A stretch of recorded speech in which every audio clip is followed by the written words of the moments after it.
Good morning, Pat. Thanks for your time today.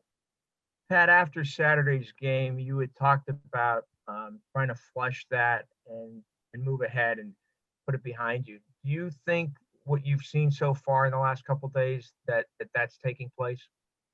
Yeah, we moved on. Obviously, it stinks starting the season off with a loss, but we moved on. We're focused on Ohio State right now. Obviously, it's a big week, and everyone knows what's at stake. And we're focused on Ohio State and preparing for them.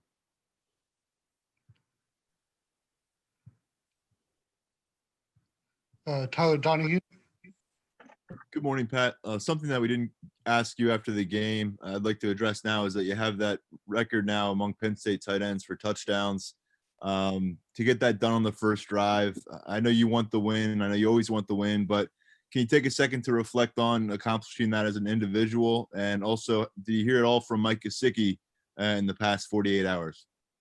Yeah, obviously, like you said, I wish, we ended up with the win at the game, but obviously, like taking some time to reflect on it, it's obviously a great accomplishment for myself and not only myself but for the team. I mean, I couldn't have gotten where I got breaking that record without Coach Bowen and Coach Franklin and Cliff and Trace and Tommy even throwing me that ball one time. And I'm thankful and appreciative for the whole program and the whole staff who helped me get to this point of being able to break that record. And it's a great honor to be a record holder at Penn State in such a great established program. I'm always going to be blessed to be a part of this program, and breaking that record means the world. But obviously I still have to continue to work and put my head down and grind, and there's more records to be broken. I've heard from Mike, and he texted me and reached out to say congratulations, man, like keep going. And I'm really appreciative of him, and I'm just really appreciative of like the whole program. Joe Giuliano. Good morning, Pat. Last 2 years, you guys have given Ohio State great games, a 1-point game your freshman year. What is the feeling like after a game like that where you've come so close, and what do you have to do this year to finally get over the hump? Yeah, obviously it's disappointing, being so close, but then ended up losing the game both years that I've been here against Ohio State. And, that was part of the reason why I came back, is to get that opportunity to beat them. I'm excited for this week, and I'm excited to prepare for Ohio State, and I'm excited to get that opportunity Saturday night on prime time to, hopefully go out and showcase, what our team really is like and how we can play and what we're capable of. And I'm just ready to go out there and prove that. We'll go to Audrey Snyder. Good morning, Pat. Wanted to ask you a little bit more about Brenton Strange. I know you've talked about him before a little bit, but we saw both of you guys on the field together a fair amount Saturday night. What's impressed you about Brenton's progressions? Yeah, Brenton's really mature. He came in and he had a tough time like last year as a freshman, kind of gaining knowledge of the offense, but switching over to the new offense with Coach Soraka, and he's done a great job just kind of putting his mind where he really wants to go, and he has goals that he wants to reach, and I've been pushing him to work harder to get those goals, and I think he's done a great job. You just got to continue to grind and practice every single day as hard as you can, and just keep pushing each other and pushing myself, and I'm gonna continue to push him. And he's done a great job so far, and I'm excited to see what he can do the rest of the season. Mark Brennan. Pat, what was it like for you to see a couple of young guys in Parker and Keandre kind of step up and do some things, especially Parker with what was a very key catch at the moment? Yeah, they've shown that all camp, and I'm excited for them that they got to showcase it on national television, and their best football's ahead, and I'm excited to see what they can do this Saturday. And as for it was funny because Keandre, like before he went in for the first drive, he looked at me. He was like, "Pat, like I'm really nervous." And I'm like, "Dude, you just relax. You're playing football. Just think about playing football in your backyard again. Why you love the game." And Keandre went out and did his thing, and same with Parker. And their best football's ahead, and they have a really bright future. They just got to continue to work and get better. Greg Pickle. Good morning, Pat. When you watched the film, what jumped out at you as some of the biggest positives as you move now into practice week for Ohio State? I mean, yeah, there are a lot of positives on the film. We gained, I think, like 400 and something yards on offense, and we were 53% on third down. We executed majority of our plays. We just got to continue, and we just can't shoot ourselves in the foot. We got to take care of the ball, and the ball's the program and all. So, there's a lot of positives on the film, but we just continue to work and take those negatives and make them positives. Wogan Rich. Pat, you said you were looking forward to showcasing what you're capable of. One, what is that? Two, on a whiteout Saturday night, what song or what sound are you most looking forward to hear, even though it might be an empty stadium? Yeah, I think we're capable of, a lot of things. I think that we're capable of, protecting the ball. I think we're capable of being one of the most explosive offense in the country. We're just capable of making plays, and we're making big time plays and big time moments, and that's what I think kind of lacked Saturday. And I think that we gotta work this week to be able to make those big time plays and big time moments. And I think this is the great opportunity to do that against the number 3 team in the country, or 4 or whatever, and in prime time. And I think it's a great opportunity for us to showcase what we can do in the whole offense. And obviously, I'm excited to just kind of be back in Beaver Stadium in a game atmosphere, going against another opponent. And the most sound I'm looking forward to is that the pregame whole the when we're supposed to kick off, like the Lion King thing or whatever. I'm excited for that. Rich Carcella. Pat, outside an undefeated season, have any of your long range or big picture goals changed for this season? No. Everything's still right in front of us. We gotta be 1-0 this week and continue to do that. If we can accomplish that goal, going 1-0 this week, our goals are still ahead of us, as a Big Ten championship and hopefully making that college football playoff. But we have a lot of work to do to get to that point. And, what Coach Franklin says is 100% correct. We have to go 1-0 every single day and every single week. And that starts off this week. Joe Giuliano. Pat, after a rocky start, Sean Clifford came back in the second half and really carried you guys. What was it? Did you talk to him at all at halftime about, hey, everything's good, settle down, or was it just something he brought upon himself to make sure that things got better in the second half for him and your team?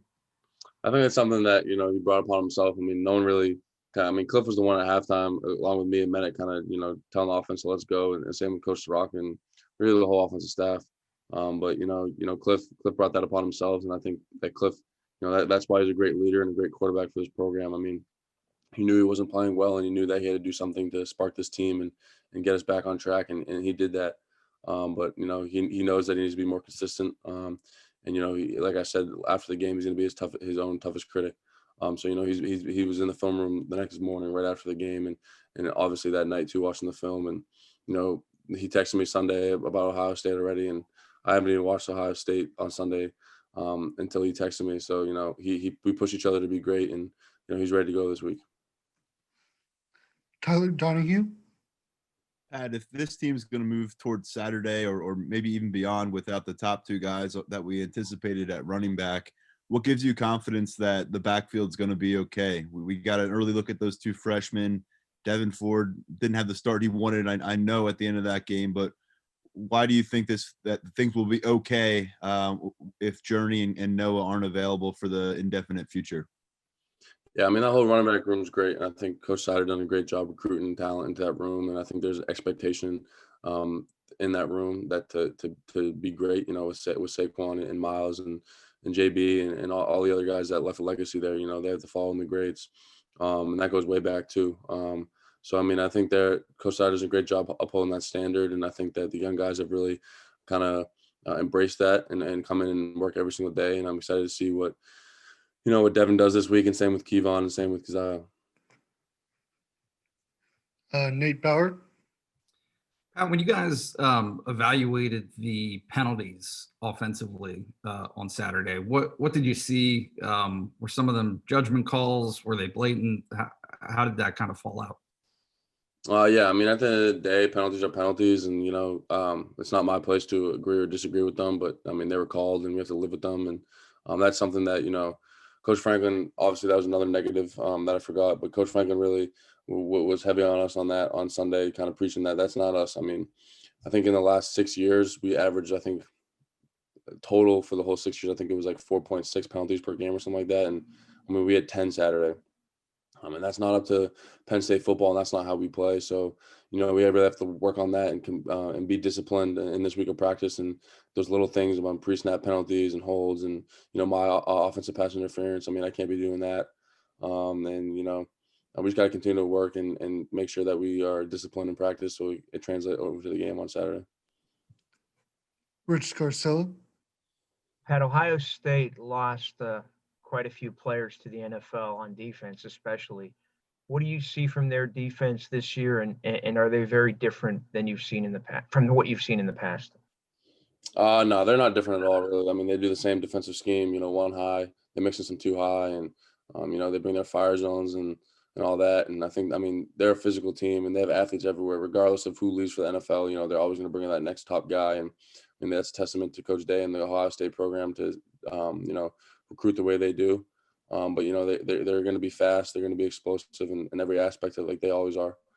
So we're going to have to be ready for that. We're going to have to be ready for those body shots. Like it's going to be a boxing match to go back and forth, and I'm excited for this Saturday, and I'm excited to see what the offense can do. But Ohio State is going to be fast every single year, and they're going to be strong every single year. But we just have to exploit them and their weaknesses. Frank Bodani, Yeah, Pat, you talked about being more disciplined and overcoming the mistakes. I mean, what do you do different this week? I mean, how do you go about doing that so quickly? And how confident are you in that?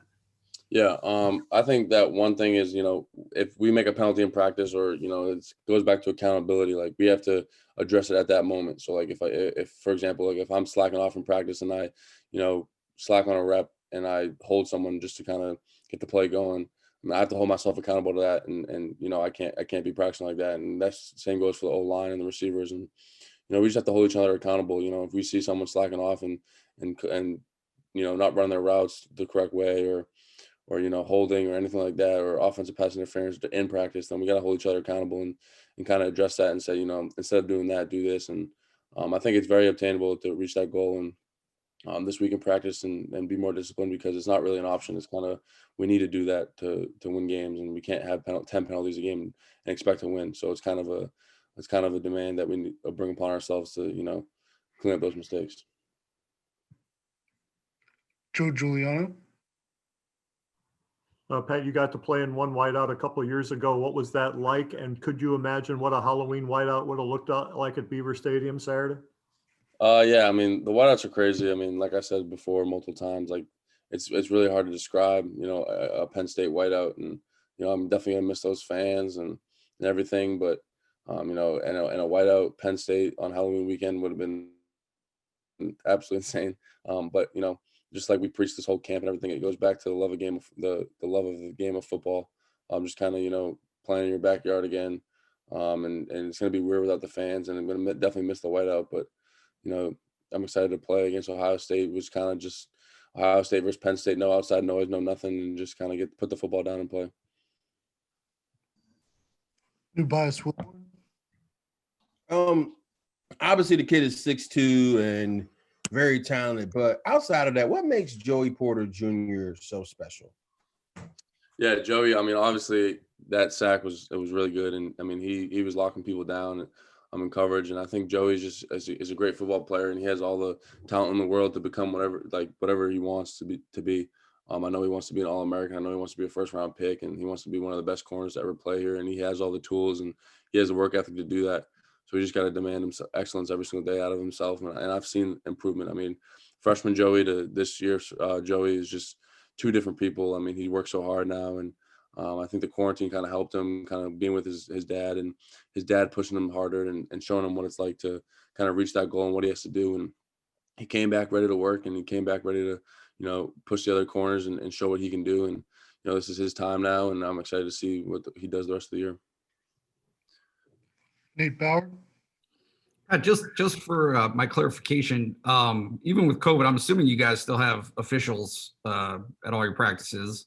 And how tight do they call it at practice? Yeah, I mean, we don't have the normal amount of officials. I think we have like 2 per field, maybe. I have no idea, but they call it tight. They call penalties and everything, so like we know when there's penalties. So I mean, like I said, like we're gonna have to hold each other accountable and just not put ourselves in position to get penalties. Rich Scarcella, Pat, I don't think I hit the button, Mark. I'm good, thanks. Or Paul, I'm good. Okay, we'll go to Mark Brennan. Pat, there was a lot of talk when Coach Shiraka was hired that he didn't use tight ends. And then you go out and have, that sort of game. Were you guys looking to prove something, or is that just kind of the way things unfolded in that particular game? No, I mean, we've said throughout the whole quarantine media sessions, and we want to get our playmakers the ball, and I've kind of shown that I'm a playmaker for this offense. And at the end of the day, Coach Rock is going to get his playmakers the ball. So that's was the plan for the game, and that's going to be the plan for the whole season. Just kind of get me, Han, and all the receivers and the people that make plays, get them the ball. And so, there wasn't really anything really to prove. That's just kind of how the offense rolls, and kind of what we do now. Parth. Hey Pat, what's going on? How you doing? Good, how are you? Pretty well. At the end of last season, you kind of mentioned that not making the semifinalist list for the Mackey Award was kind of bulletin board material for you. Wanted to ask, is that still the case? And what are some other things that you kind of have pegged to your wall, so to speak?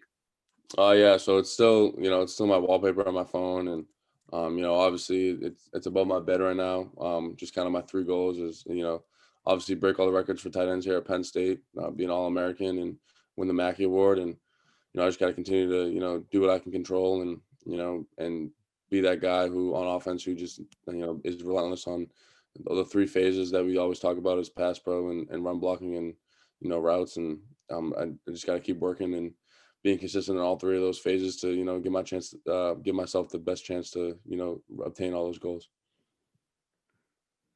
Pat Principe.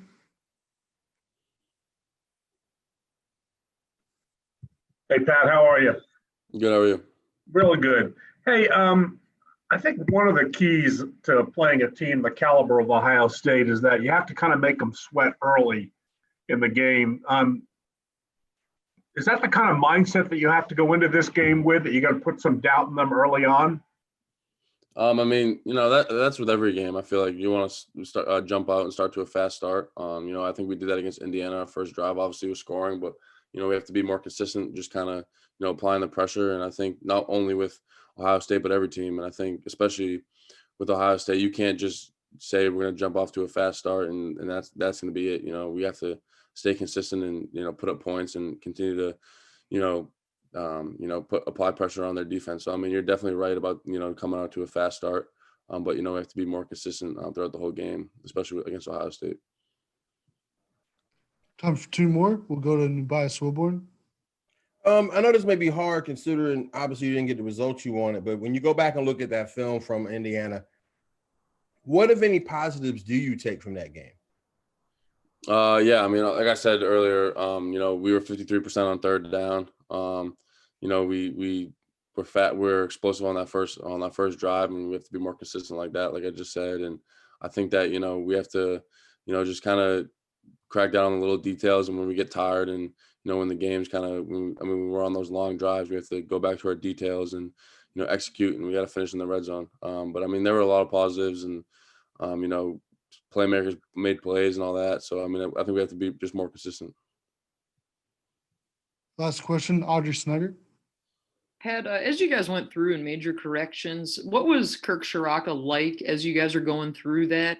How did he kind of break it down or relay the information to you guys to make the corrections? What was his temperament and demeanor like? Yeah, obviously, he wasn't, the most happy person breaking down the film with us. But he just showed us a couple of plays where, if we did what we were supposed to do, if we did what we're supposed to do, like one guy in the play, then it would have been a big play. And we just have to, he just showed us that we have to continue to, apply pressure and kind of be like on point in every single play, because you never know if your block or your route or whatever it is may be on that play is going to change the game. So we have to continue to just kind of be held accountable every single play and just kind of, go back to our details that he's taught us and our coaches have taught us.